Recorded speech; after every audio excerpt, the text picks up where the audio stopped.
a philosophy and manner of life known as Stoicism first appeared in ancient Rome, most notably between the years 50 and 100 AD, even though it was Greek who pioneered the thinking. After 2000 years, philosophy is experiencing something of renaissance, and it is easy to see why. It's about achieving happiness, contentment, and calm, and improving society for all of its members. 1. Imagine your life without your favorite activities. Imagine you're existing without your blessing to fully appreciate both the material and the metaphysical ones. Imagine your home and all of your belongings being destroyed. For instance, if you live in a location that is vulnerable to tornadoes. Sort of depressing thought exercise, but there is a strong chance you will learn to value your house and the things inside it more. If you can imagine what life would be like without it. This behavior may give the impression that Stoics are perpetual pessimists. Although this could not be further from the reality, the best optimists are Stoics. Imagine an 8 ounce of glass of water being placed in a 16-ounce glass. Of course, it is either half full or half empty. However, the Stoic would simply be appreciative that there was any water at all. Additionally, that there was a container to hold the water. Of course, practicing this exercise with your loved ones is more difficult, but it is well worth it.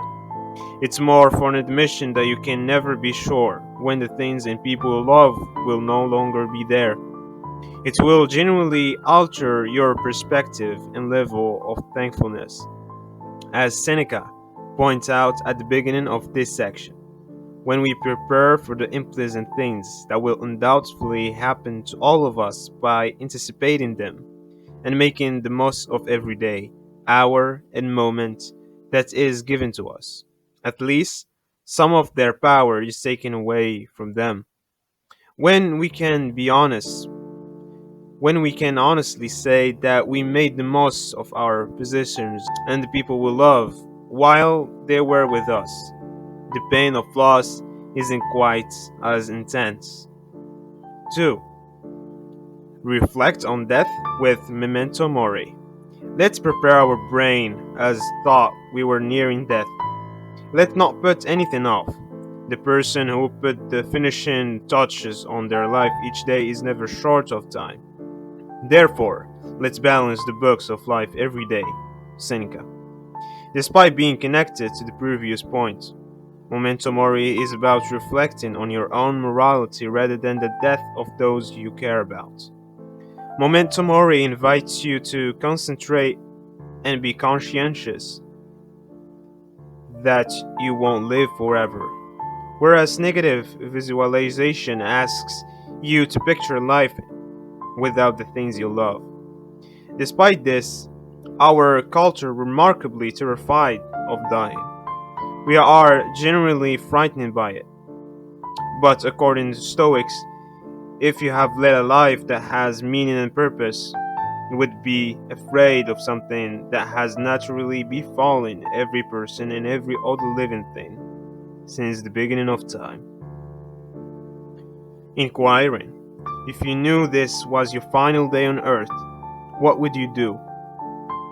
Is not the same as contemplating your demise. In that case, I would take the day off with my loved ones to do the same and do something fun with them. 3. Establish personal objective and distance yourself from results. While some things are beyond of our control, others are. Our body, our possessions, our reputation, our office, and in general anything that is not of our own doing are not under our power, but our opinion. Motivation, desire, and aversion are. Epictetus. Not allowing events outside your control to upset your balance is one of the tenets of the Stoic philosophy. These externally dictated conditions include those we typically consider to be beyond our control, such as the weather, traffic, and our health. and that of our loved ones. But it also includes things like contest results and the success or failure, or commercial endeavors, things we frequently mistakenly feel we have complete personal control over. And finally, embrace discomfort.